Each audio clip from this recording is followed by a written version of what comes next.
Good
morning. This is Reverend Pam Geagan from the Center for Spiritual Living Pleasant Valley in Camarillo, California. And it is an honor to be with you today. But not only am I with you, but also our wonderful Lissa Coffey. Say hi, Lissa. Hi, everybody. And our wonderful Reverend Betty Ann Brennan, our assistant minister. Hi there. And our wonderful Rev Lynn, Chaplain Noe. Hi, everybody. Morning. Hi, Lenny. And also Buzz Noe. Hello, everyone. Glad to have you here. And also Gina and Ralph Stangby are back with a wrap-up of their hummingbird story. You want to say hi, you two? Hello. Hi. And then also, last but not least, our wonderful musical inspirational musician, our musical inspirational musician, Bill Rotella. And I'm happy to see you. Peace. And so now what we are about, and our larger vision here, and it's interesting because we're going to be talking about a larger vision, is awakening humanity to its spiritual magnificence. And then how we do this is our mission statement. And our mission statement is teaching and demonstrating spiritual principles for living an abundant and fulfilling life in a welcoming and compassionate community. And whether we're in person or online, that is exactly what we are. And now I'd like to introduce I'd like to introduce our candles of faith. We believe there is one source, many paths to that source, and the fine thread that connects all of this is the deepest thing that connects all of us, and that is love. If you look at all the major religions, you'll see that that fine thread is love throughout all of us, and that's what deepens us, along with that law that just says yes. So we honor Buddhism, Christianity, Mohammedanism, whatever it is, we honor Krishna and Buddha and Jesus and the thing itself, the energetic presence that lies in and through and as us. And so that is why we have and mention our candles of faith, so you know what we're all about. And now I would love to introduce Reverend Betty Ann Brennan and her quote of the day. Betty Ann. I release all fears and hesitation, for I know God supports all of my thoughts and all of my actions. And that gives me great pleasure to introduce to you Reverend Lynn Noah There, I filed it up. Lynn Chaplain Noe, our beautiful practitioner, giving us an opening treatment. Thank you, Reverend Betty Ann. Good morning, good afternoon, everybody. So let's close our eyes, please. And in a consciousness of openness and awareness and receptivity, let's know these truths. That as I close my eyes, I'm aware of a presence. And this presence is love. And this presence is generosity and openness, awareness and receptivity to all manner of good. And I know with absolute certainty that this is the power of God, of infinite intelligence, divine intelligence, love, life, God, and I'm one with it. I'm the divine individualized expression of all that God is. And so in this opening treatment, I am expansive. I open my awareness to being receptive to all of the wonderful ideas of the loving activity of mindfulness and awareness and generosity and oneness that will be revealed in this wonderful service today. It is my job, my assignment, my calling to be open and receptive to everything in my life that is being revealed and to be mindful of how I direct mind as well. I'm so grateful for this, knowing these truths of oneness with source and awareness and receptivity as I step forward this morning, this afternoon, in this wonderful service. I'm grateful for it all. I allow divine mind to take care of all of the details while I enjoy this wonderful, beautiful, expansive, and mindful service. And together we all say, and so it is. Pam?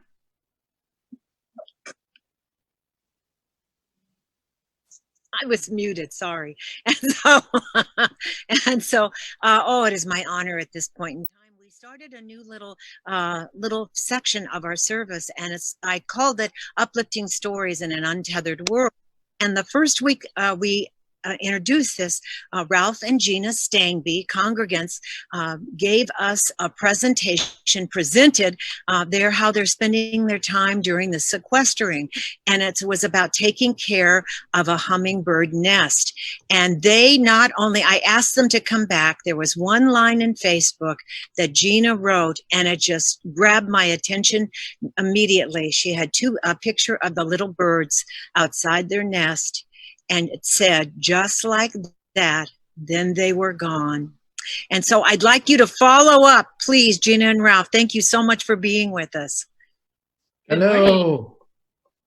So, so we followed these hummingbirds. We found a nest in our backyard. We protected the area, and just like that, they grew up and they were gone. So on Facebook, I put together all the pictures that I had taken, and we set them to music. And I think that's what you're going to show right now. So hit it, Spencer.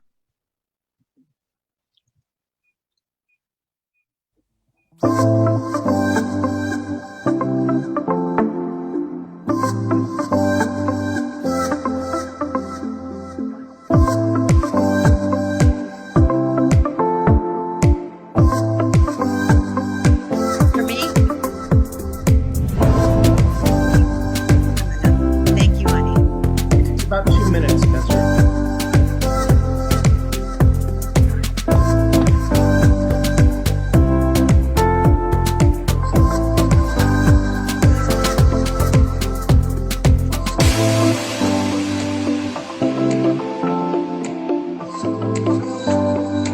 For me?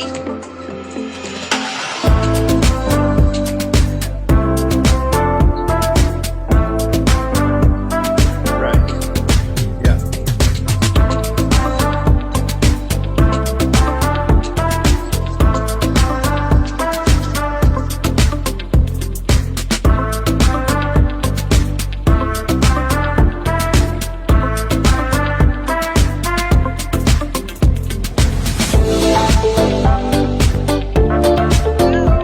How careless you lost your reader. Yeah, it fell off. Walking?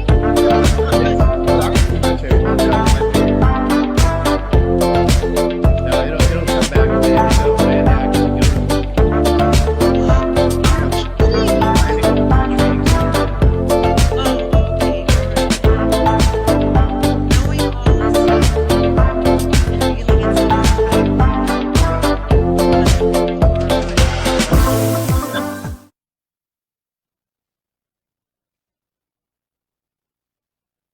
Hi, welcome back. And I just want to thank Gina and Ralph so much. That is one of the sweetest stories I've ever heard and saw. And you created that. You captured that for all of us. So thank you for that gift. Next week, we're going to have the Ingmans on, Tom and Pat, who have lots and lots of chickens. They have a ranchette. And so we did a little video about the chickens and their life during sequestering. Now it is my wonderful honor to introduce our wonderful Buzz Noe with What's the Buzz?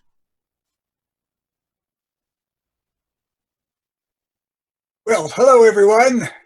And I'm happy to be here today. Thank you, Reverend Pam. And just a reminder that this week, as we reach the end of June, more places will be opening soon. But until we can once again gather together, our spiritual connection will provide a tether.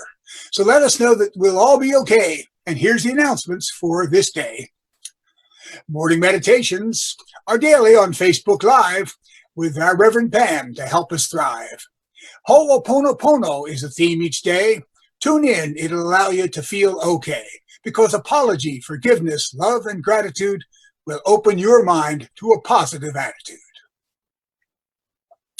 And once again, 7 to 9 tomorrow evening, Writers Group will gather at the center. Precautions are in place, so feel free to enter. And please stay tuned. While this pandemic continues to keep us apart, some wonderful new online events will start, allowing us to gather together online and reconnect with our spirit divine. Look here for when they will begin, and thanks in advance for jumping in. Please keep in mind that we're here for you. Please let us know what we can do. If you need a prayer while home alone, send an email or leave a message on our phone. A reminder to please return the note we sent out asking for your vote on the precautions we should take at our center to let you feel comfortable as we re-enter. Another reminder to please continue donations, which you can do from any locations. We thank you in advance for all that you give, which allows our center to continue to live. Next Saturday is the celebration of this nation's 4th of July, so let's all stay safe and be okay as we celebrate our nation's Independence Day. That's it for the announcements. Once again, here is Reverend Pam Geagan. Thank you for joining and thank you for listening in. Be well. Thank you, Buzz. Thank you very, very much. There's crows with me. Did my screen freeze? Oh. Huh. Well, the practitioner of the day, and it's my honor to introduce Reverend Betty Ann Brennan. Go, Betty Ann. There you go. Can you hear me now? Yes. Okay. Well, it's my honor to serve as the practitioner of the day. And today we're focusing on attention and action. We want to be in action. We can think all we want to, and of course that creates the mold, but we have to pour something in that mold to get a result. I have a couple of quotes here on that subject. There's an anonymous one that I like very much. Nothing happens until something moves. So if you're stagnating, that's one thing. As things are all closed down and there's less and less to do, we need to remember to move to get that everything going. All the power in the universe is with you. Feel it, know it, and then act as though it were true. That's from Dr. Ernest Holmes. And finally, from St. Augustine, God provides the wind, but man must raise the sails. I think there's much for everyone to accomplish in these days. We have the time to do it. What are you doing with your extra time? And I know even with everything closed, nothing happening, some people are still busy. But let's take all of that and let's center ourselves now. If you'll just let go of everything in mind, make it blank, allow peace to waft over you.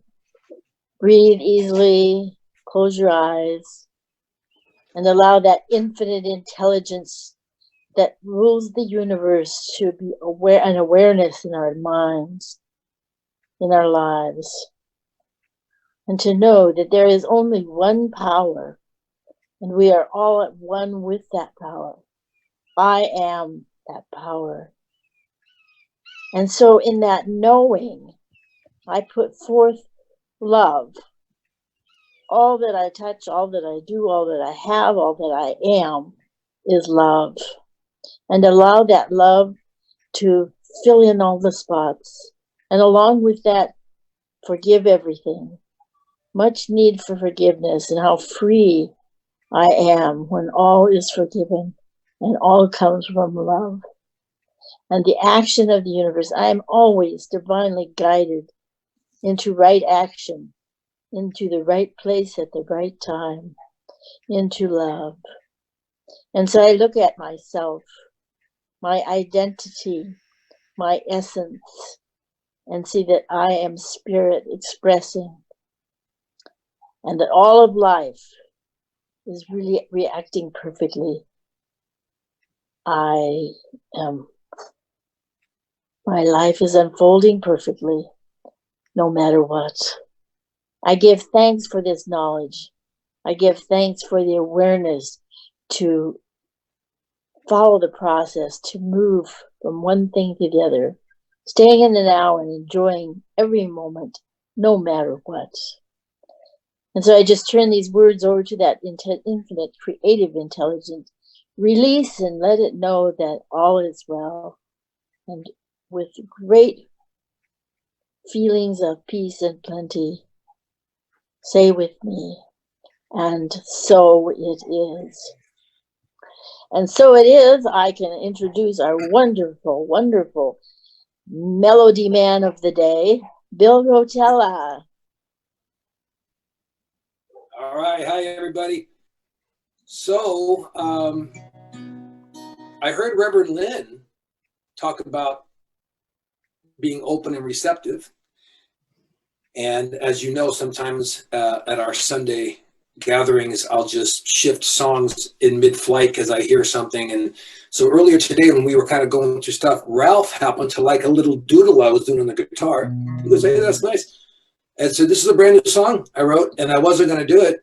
But if Ralph likes it, I mean, you know, that's where I'm going to go. So this is a song called Wishing Well. I wrote this last week, and it's about an old man and a young boy. Here you go.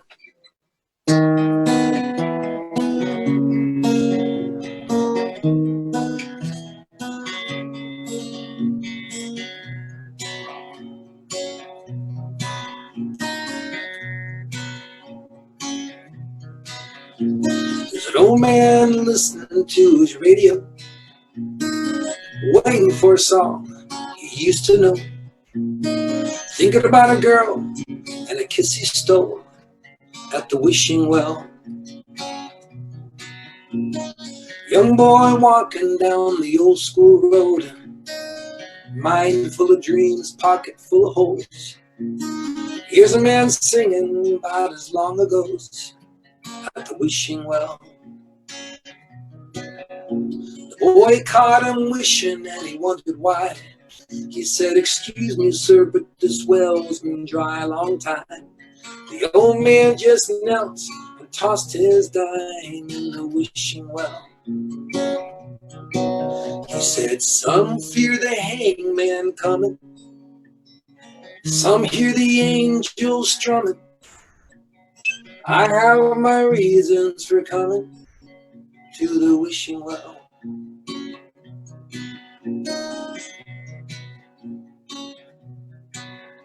The old man said that age can really change the game. You're in a hurry and I'm a little slow to the chase, but I'm pretty quick at remembering those days at the wishing well. The young boy asked, "Does this well really bring you good luck?" The old man winked and said, "The trick is just don't ask for too much. But love is one thing that there's plenty of at the wishing well." Some fear the hangman coming. Some see the angels strumming. I have my reasons for coming to the wishing well. There are faces I still see, from wishes I still dream, and the love that I still need.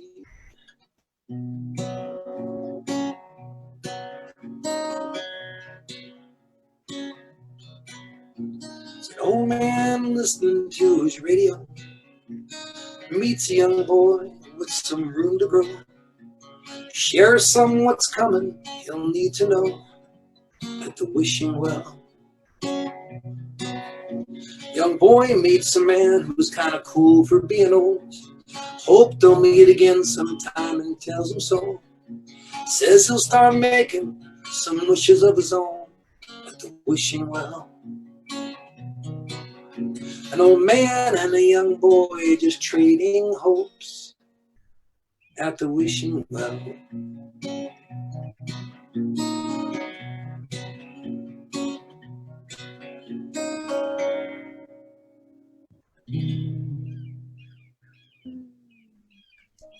Oh, Bill, that's fabulous. Oh, is it on an album yet? It's going to be recorded. It's being recorded next week. I just wrote it last week, so it's in the process. Yeah. You Oh, guys get the first crack at it. See, you guys get the first crack at everything. I And And you know, not only are you so talented, you have such a great personality too. I mean, you match your talent in greatness. But being with you is always like being with family, and I love that. Thank you so much. Not as small as family, much larger, but still, thank you, honey, so much. Yeah, and it touched my soul. So now it is my great honor to introduce with me today, because we're in dialogue with Lissa Coffey. And Lissa is not only a prolific best-selling author, she's world-renowned authority on Ayurvedic medicine and also relationships. She's founder of coffeetalk.com, and she's been on so many local and national television shows. And what I love is Deepak Chopra wrote in one of her books, "Your heart will thank you for Lissa's helpful and heartful vision," and it's so true. And then I just looked up on her bio, and go to her YouTube channel too. I hope she promotes herself before she goes. But when she's not writing, she is a writer, but also, and if she can promote this and talk about this before she goes, she is a lyricist and a composer, and she is creating, and I don't want to say much more, a musical play that will go worldwide. I know this. I know it in my heart of hearts, and I think a lot of people do, and I'd like her to talk about it before she leaves. But when she's not busy writing books, she's busy in the kitchen cooking, that little homemaker that she is, making Ayurvedic and Vedic vegan meals. So anyway, welcome, Lissa Coffey. Thank you for being with us, sweetheart.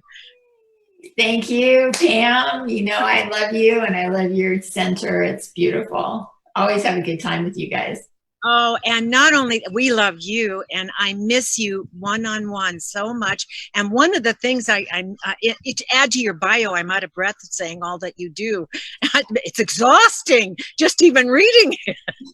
No, truly, you're so talented. But you're not only a dear friend for years now, but I miss you as our teacher one-on-one in our classes. Oh yeah, we're gonna have to pick up right where we left off because there's so much to cover. We've been learning about Vedanta, which is awesome. And I miss Swami coming there once a month for our Bhakti yoga classes. But I miss him. Is he ever going to meet in person again? Yeah, oh sure, we're working on it. Yeah, we're working on it. Okay, now I will get back to our talk, but we need to Zoom talk.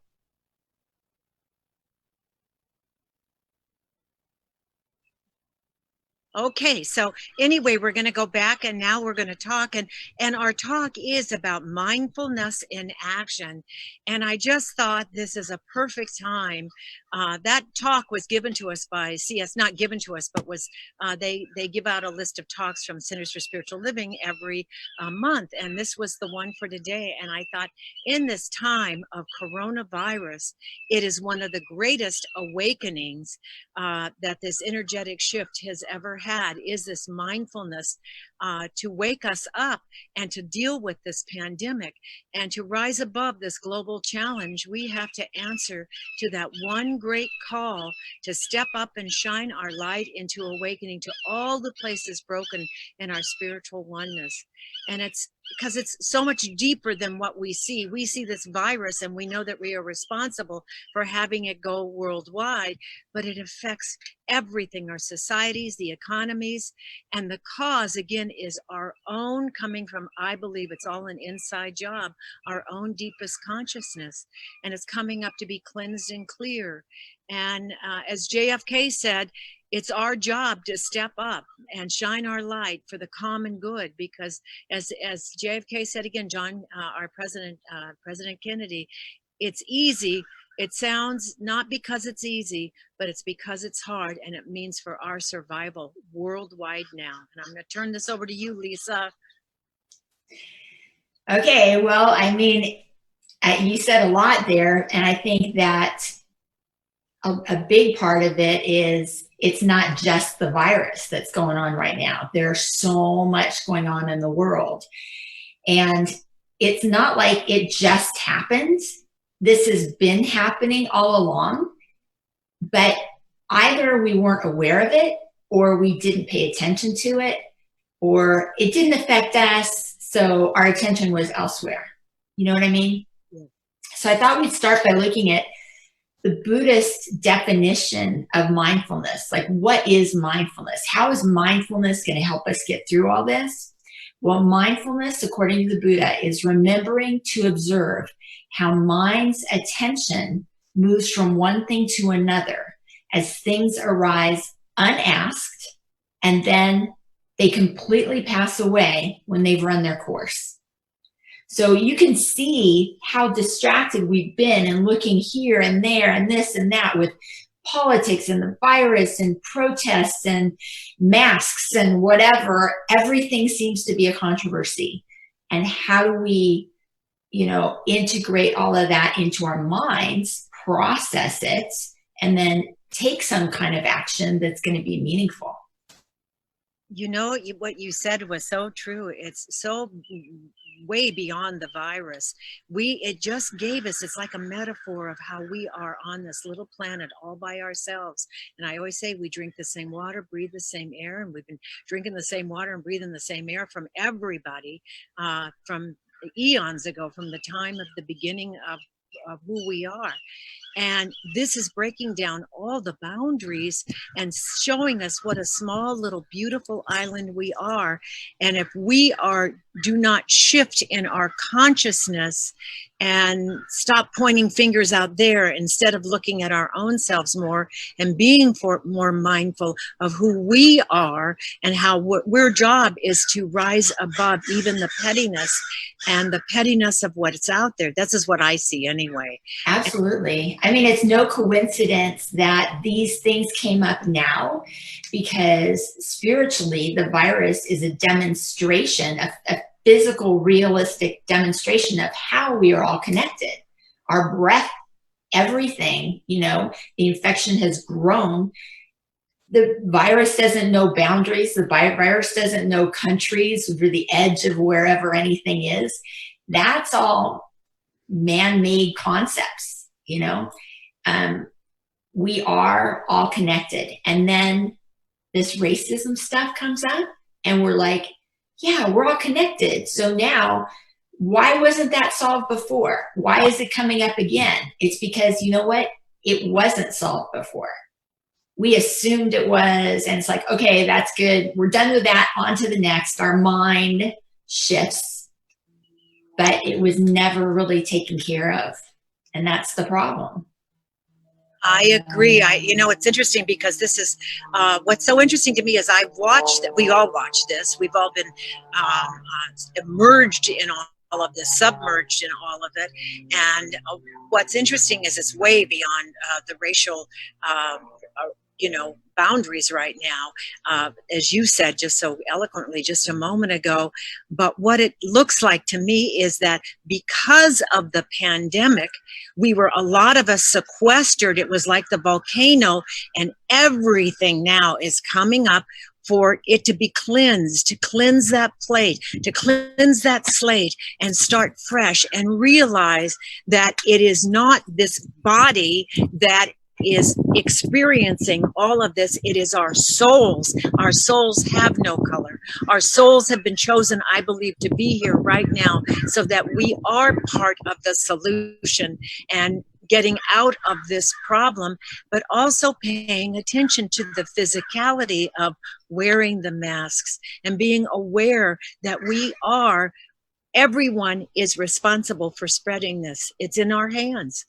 Heart by heart, it works hand by hand and breath by breath.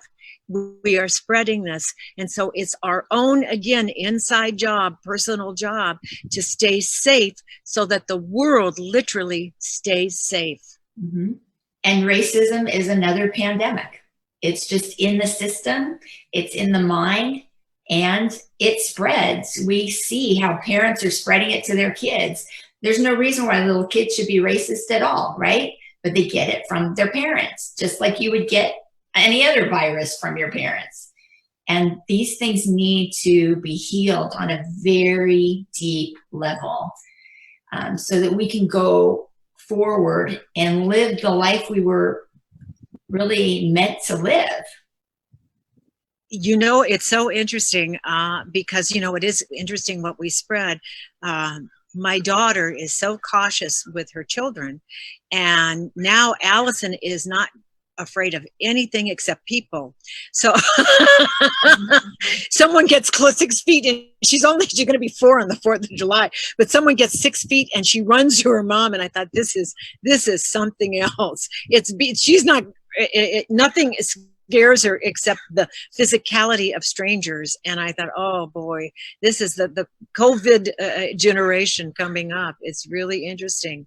I also want one more thing, and then I want you to talk a lot, but it is so interesting. I'm doing the Ho'opono meditations in the morning, and it's all based on going deeper into that soul and connecting to that one great connector, which is love. And all of the mantra, which is, I won't say this again, but I love you, I'm sorry, please forgive me, thank you. It's all in that loving presence. And when you go to that place of deeper understanding who we are God, the divine in action, which is love, then it shifts not only you, it shifts everyone around you. Yeah, it's beautiful. It's beautiful. And Allison is going to grow up to be a leader, and she won't be afraid forever. But, I think that this younger generation, like your kids' age and my kids' age, are like in their 30s now. They're the leaders who are stepping up and who are so vocal about Black Lives Matter and making a difference in the community. They see things differently than the older generations, like our parents' generations and stuff. And I think part of the problem, not getting too political, is that a lot of those leaders, it has been time to change for a long time. There needs to be things like term limits so that they're not these dinosaurs with these old school thoughts and modalities that are trying to run things for a new generation. But, mindfulness, the way the Buddha talked about it, and it's interesting because mindfulness in action almost seems, like opposite of things, right? Because there's mindfulness is more like going within, and action is taking action. But we have to get our own minds clear first before we can take it out. Otherwise, we're infecting people with just more chaos, right? I see people every day randomly posting stuff on Facebook that they're sharing, and they're not even reading it. They're just, it's like controversy. They're feeding off the controversy, and they know they're going to get a lot of hits and likes for it. But we need to be really clear and get ourselves settled. So the Buddha has these 4 foundations of mindfulness, and it's this progressive stage of practicing mindfulness. And the first one is mindfulness of the body. And we get that with the, you know, yoga, postures, breathing exercises, things like that. Walking, feeling the weight of our body, going barefoot on the earth and things like that. Just feeling our body. And this is important, especially in the time of COVID, because we want to make sure we're healthy, right? So being in touch with our body lets us know if we're healthy, if we're vulnerable, what we need to do to take care of ourselves. It's never been more important for self-care of this body. You know, we can't get enlightened unless we have a body. We have to have a healthy body so that we can live longer, so we have more opportunities for enlightenment. So, you know, we want to live longer, right? And then after we kind of get that, then we move on to mindfulness of feelings or emotions. And this is really like Deepak Chopra always says, it's that yum yuck, right? There's desire and then there's aversion. How does something feel to us? What response does it bring up in our emotions? You know, are we saying, oh, yum, that's a good thing, or oh, yuck, that's a bad thing? You know, how are we differentiating? How do we feel personally about things? And if we're really in touch, you'll find that there's so much commonality between all of us, because we understand the difference between right and wrong. We understand the difference between good and bad, right? And then once we move on to that, then we can move on to mindfulness of the mind. And this is being aware of our thoughts as they arise, and how so many thoughts arise without even asking for it. You know, it's like, I always say, it's like you're in a room, but there's so much furniture and so much art on the wall and so much stuff. It's like you're in a hoarder's room, right? There's so much stuff and you don't know where to look and you don't know where to think. What you need to do is clear it out, organize it, calm it. Because, you know, when you walk into an empty room, it's a whole different feeling of calm, right? And the Buddha always talked about empty mind and compassion and altruism. I just watched, it's a Vimeo thing on the Dalai Lama's life. Last night, Greg and I watched it.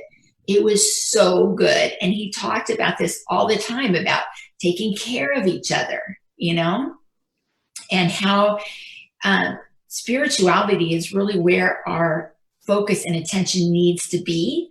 Because if that's right, then everything else will line up, you know.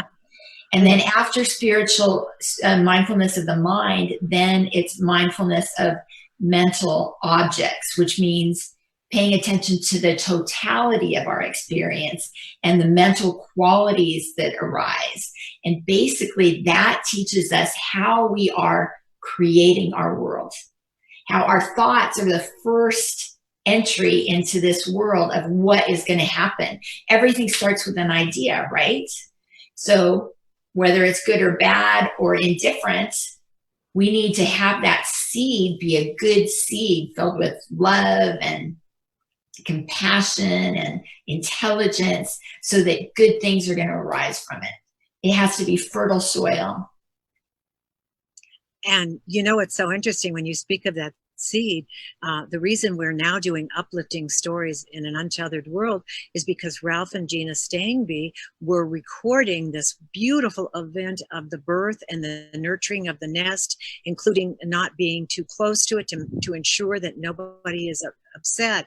And so they actually, that seed in that nest and their creativity and their care and their compassion for these little baby birds brought that whole idea. I went, oh my gosh, we need to do the uplifting stories now to see about birth and that clean slate.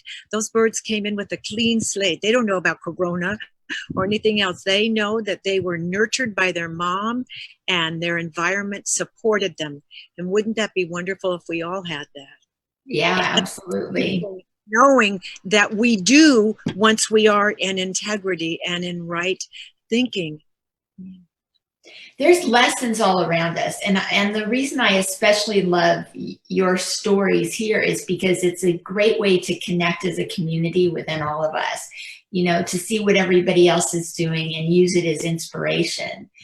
But I mean, animals are just, I mean, talk about God's kingdom, those beautiful little birds, so innocent and free and just doing what birds do and not worrying about being judged, that kind of thing, right?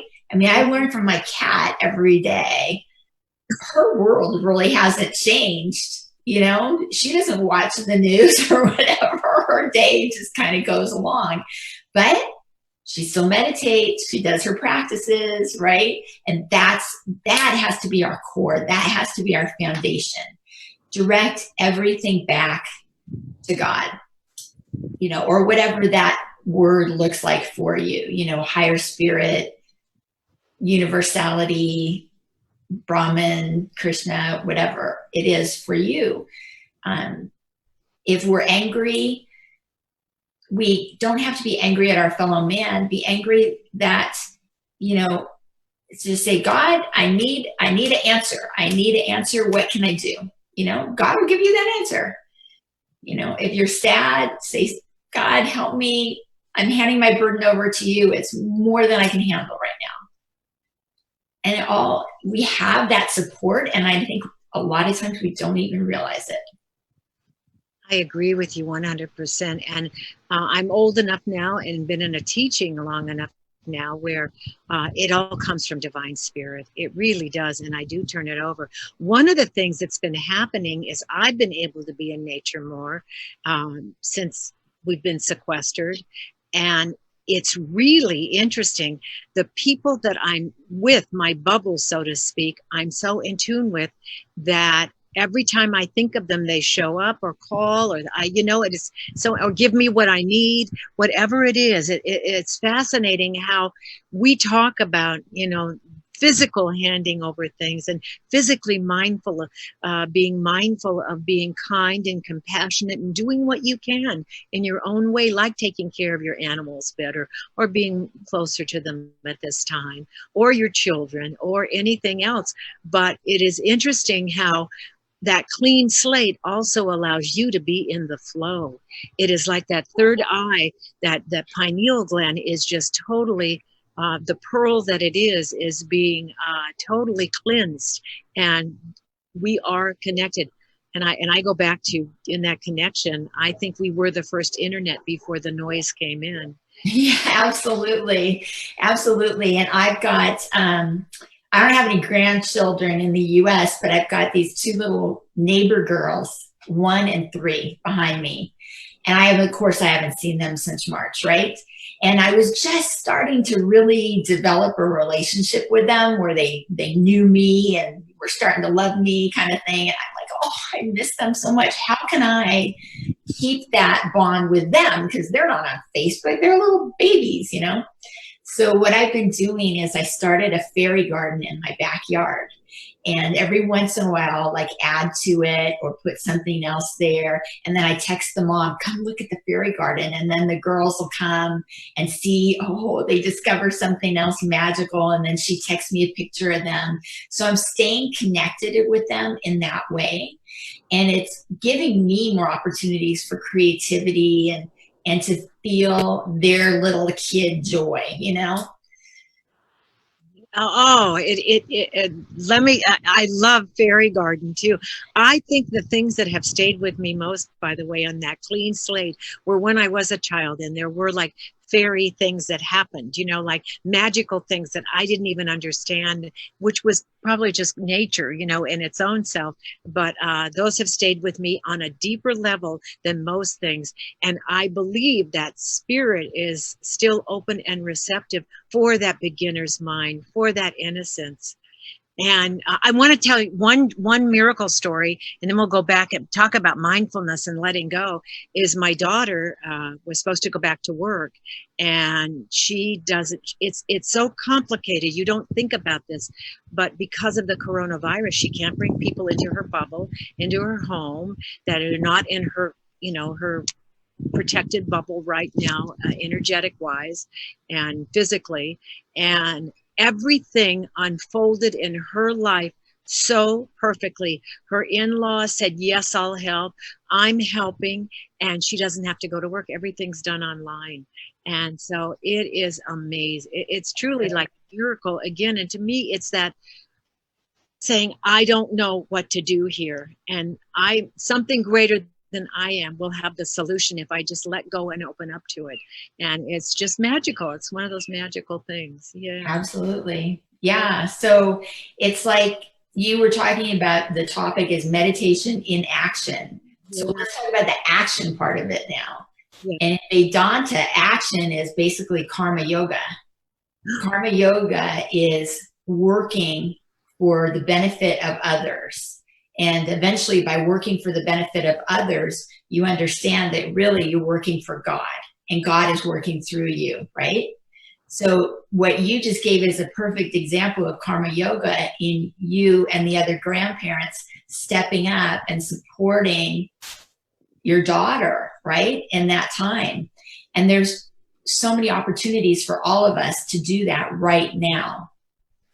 My mom is in a senior center, the Reserve in Thousand Oaks, and they're basically not allowed to go anywhere. They can't have visitors, and they can't go out. They can't even go into their common areas right now because that whole community is so vulnerable and at risk. So my job now is once a week, I go do her grocery shopping and then drop them off at her back door and leave, right? But that's my karma yoga that I can do. And we can think of so many things that we can do to help the community and even, our small bubble like you're talking about, but even the bigger picture. I have another friend who's been going around to grocery stores and picking up leftover produce that would otherwise get thrown out, but it's perfectly good. They just not good enough to sell. And she brings it to Watts, to where there's a lot of poor families who don't have access to any of that. So that's what she does once a week, which is remarkable. That brought me to tears. How wonderful. There's never a lack of need. That's the thing. Since there's never a lack of need, there's no reason for us to ever say, well, there's nothing I can do, or I'm bored, or blah. I mean, come on. Yeah. With the program, people. In closing, you've given us some wonderful, mindful practices and reminded us of what we can do in our own little bubbles, so to speak. What are your mindfulness? What are you, I know what you just told me, but what are you doing now in this mindful period of your life, sequestered? Well, the main thing is I'm taking a lot more online classes because through the Vedanta Society, if you just go to youtube.com/Vedanta.org, you'll see like every day we have free online classes. And I'm doing a lot of those, like sometimes 2-3 a day.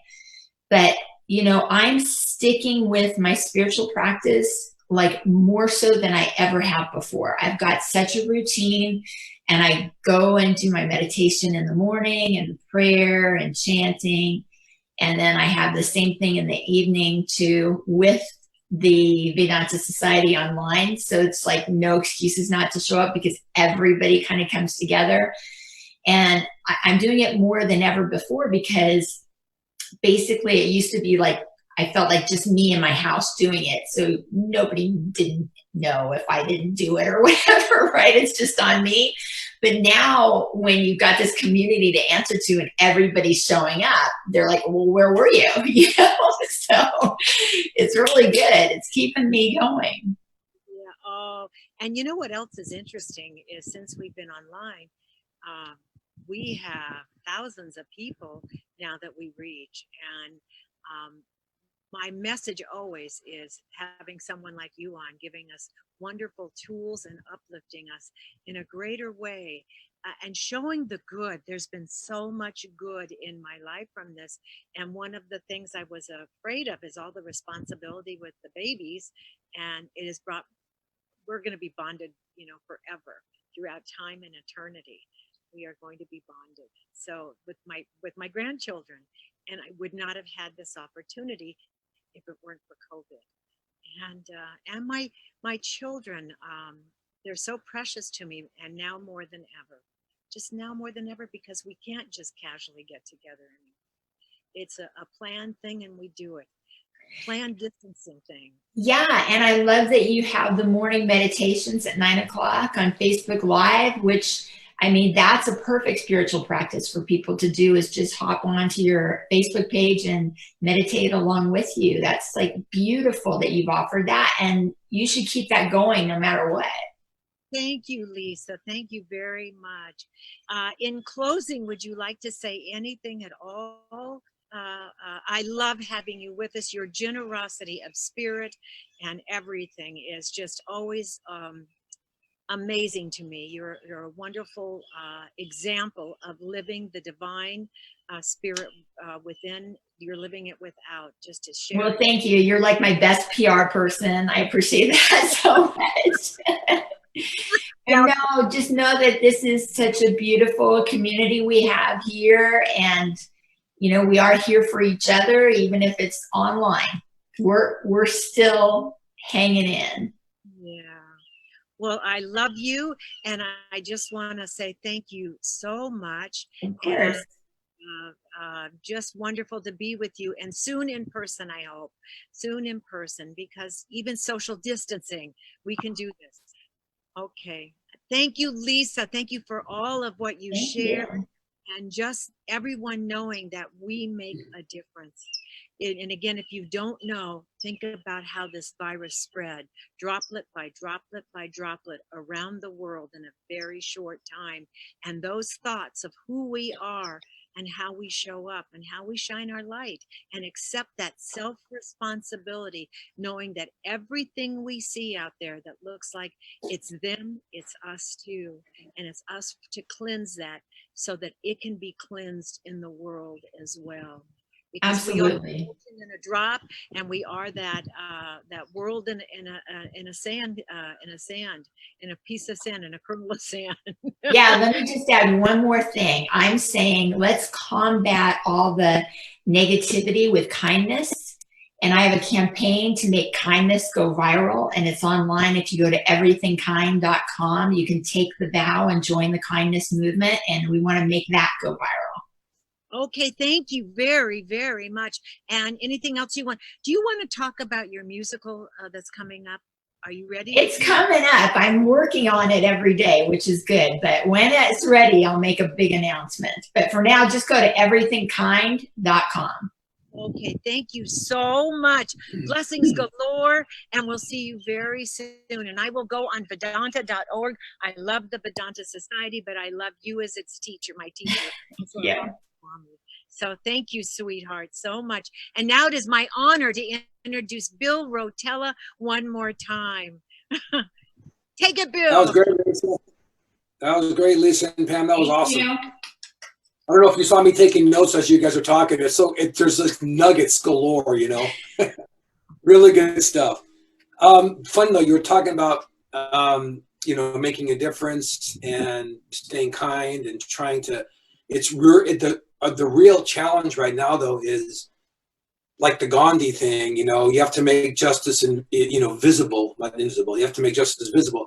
So what can we do? Is like for me musically, I've kind of taken it upon myself to kind of go, what message can we write that is kind, and what can we do that informs, how do you make a difference? And music is one way to do it. So this song I'm going to play for you now, I did this wrote it a couple of years ago, just about being steadfast in your belief system, no matter what's like in the storm, like the oak tree, the storm's happening and your roots are deep, no matter what, So this is that song.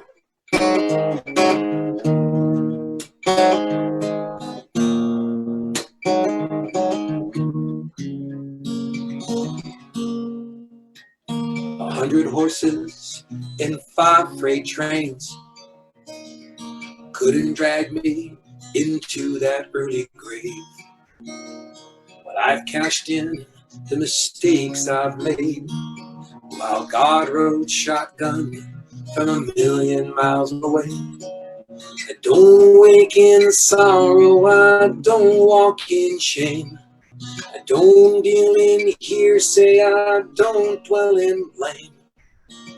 Sometimes it's best to forget what I know and what they say. But this ain't that time, and this ain't that day.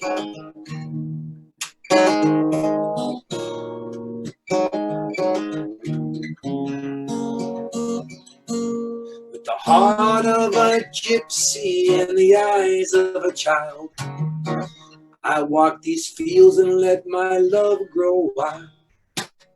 Born with a fever, I dare my desires. I don't fear the flame, I walk through the fire. I don't wake in sorrow, I don't walk in shame.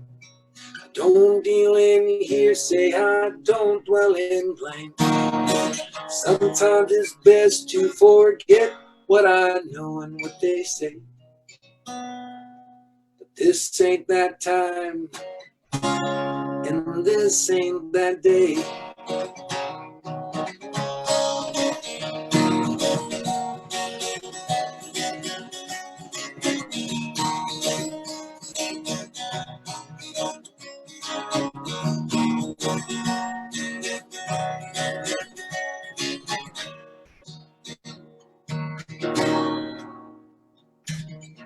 But I'll keep riding till the trails grow cold and the hillsides burn, amber in smoke. The sheep and the shepherd are lost on different roads, blinded by hate, blinded by hope. Don't wake in sorrow, I don't walk in shame. Don't deal in hearsay, I don't dwell in blame. Sometimes it's best to forget what I know and what they say. This ain't that time, and this ain't that day.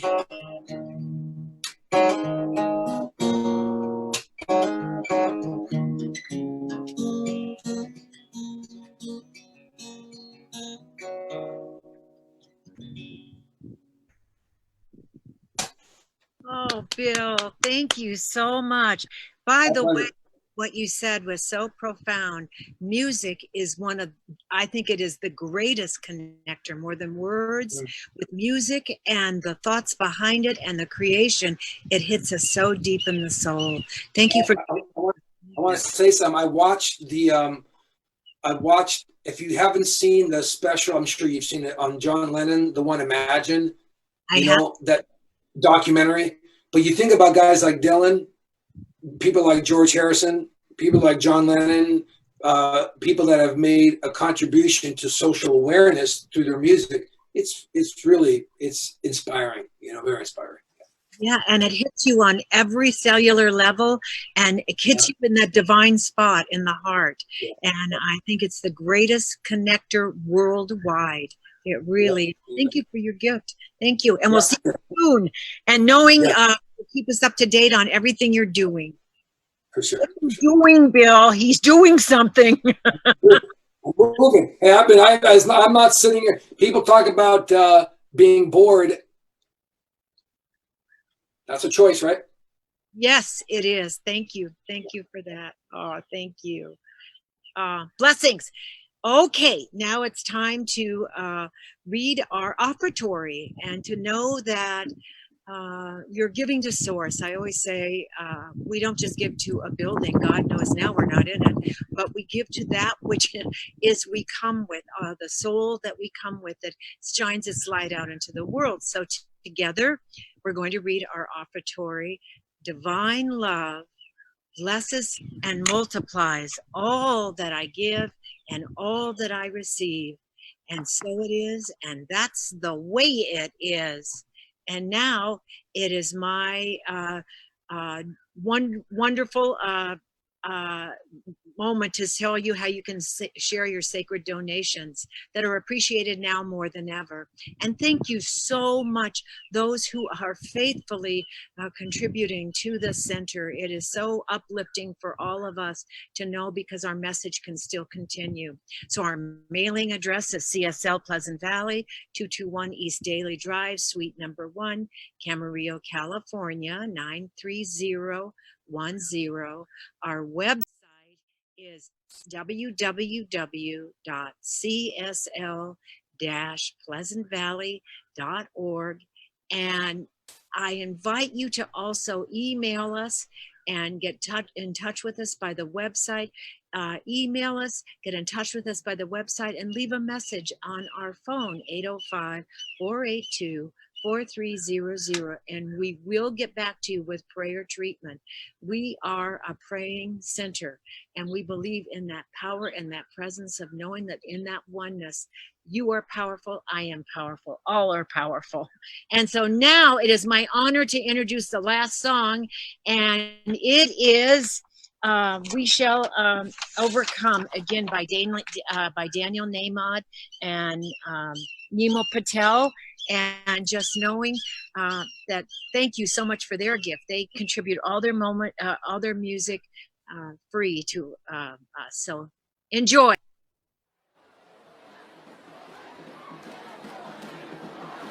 Wow. Okay. If anybody has to leave, you can. And if those who can stay to say bye, that's great. I think I could go because we're having the meeting. Right, so you're It's burning inside, the hurting and the suffering. Minds creating anger, fear, and pain, suffocating our times. The tougher it gets, the rougher social media cries. But we see to it that we tweeting only negative lines. We're sick and tired of history, but repeating it twice. Greed, anger, and violence clearly stealing our nights. Feeling it tight between the shoulders with the chill in the spine. Pinching myself, waking up, trying to stop the rewind and move forward towards stories, overcoming our fears. Choosing love over hate, praying, trading hugs over tears. There's only one choice, breaking down the walls and repair every broken heart on this planet till there's no longer fear. Walls can't hold us in. Fear can't keep us down. Love will rise again. Yeah, it's rising right now. We shall overcome. Every time I think it's gonna take much longer, We shall overcome. every time I question, am I getting stronger? We have just begun. Gonna make a change, we gotta push much farther. We shall overcome. We shall overcome. We shall overcome. We shall overcome. We shall overcome. Young Gandhi couldn't fathom how to deal with himself when he was thrown off the train and the pain that he felt. Mrs. Parks disrespected, dragged into jail because of the color of her skin, organs, tissues, and cells. One day, a young girl was shot on a bus by a man, a terrorist, part of the Taliban. He said, on this land, you have no right to stand for what you believe in. Girls have no chance here. Well, now, that's just the story of 3 souls who shook our planet after being down on their knees. And it's not gonna stop. Those seeds have now become trees, and us human beings will keep on digging till we find peace. Yeah, the cynics always say that nothing ever changes. The human nature's bound to stay the same. But it couldn't be more plain. The violence never pays. Injustice never stays. It's bound to fade away. What if history awaits? What if today's the day? We already know the way. So let's all lead the way. We shall overcome. Every time I think it's gonna take much longer, We shall overcome. every time I question, am I getting stronger? We have just begun. Gonna make a change, we gotta push much farther. We shall overcome. We shall overcome. Come on now.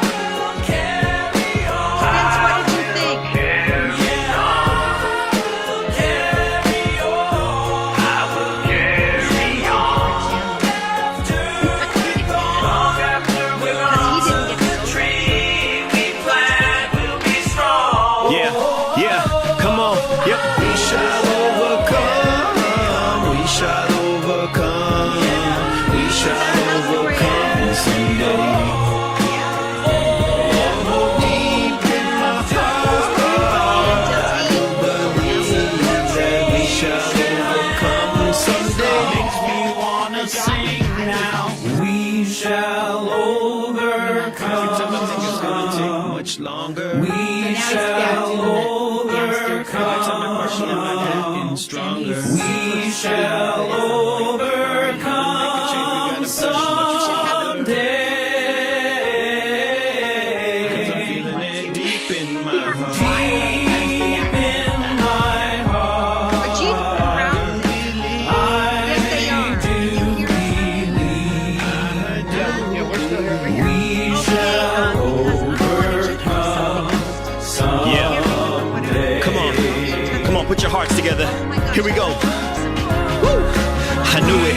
God had a plan for us to do it. To hit rock bottom before we rise and continue. To first learn greed before we learn to be human. To do wrong deeds before we learn to spread beauty. There's always a plan, and now it's time to take a stand for the rights of the planet, every woman and man. We ain't gonna stop, only growing our demands for all beings to feel peace in every heart and land. Thank you, Lord, for the strength and the courage to bring us together and keep our souls nourished. These tough times will only drown in our chorus, cause we all believe that the truth is before us.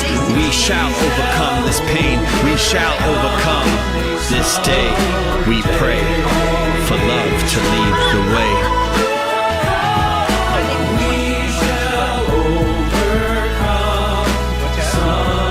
We pray for love to lead the way. They literally, it's like they don't. The other one doesn't exist. Unless they get too close, and then they'll push each other off. But they're on the same perch, and they just pretend like the other one isn't there. Oh, Yeah, it's funny. So just let us know. Spin? No, he's not. I get it. This is a long song. I like it though. But it's a long No, I just went on their Empty Hands and downloaded their free album. I don't know if everybody knows you can do that, and then I could put it on my my music on my phone, so I can listen to it. Love them. Thank you. Spencer, did you like Hamilton?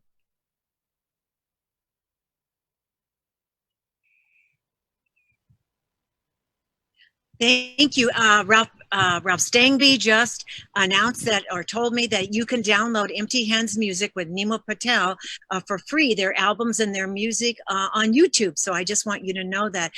It's time to say goodbye. Thank you. This has been just fabulous this morning. Goodbye. Everybody want to say, yay, there's Gina. Bye. Bye. Bye, Gina and Ralph. Bye, Lisa. Bye. Good to see your beautiful face, all of your beautiful faces. And Linny, and I don't know if Buzz is there. Is Buzz there? I saw him in the background. Okay. Hey, well, goodbye, Buzzy, too. And Spencer, thank you so much behind the scenes, and also Marcia Beebe. But Spencer, thank you so much. Love all of you. Peace out. Namaste. See you soon. See you next week. Mwah. Bye.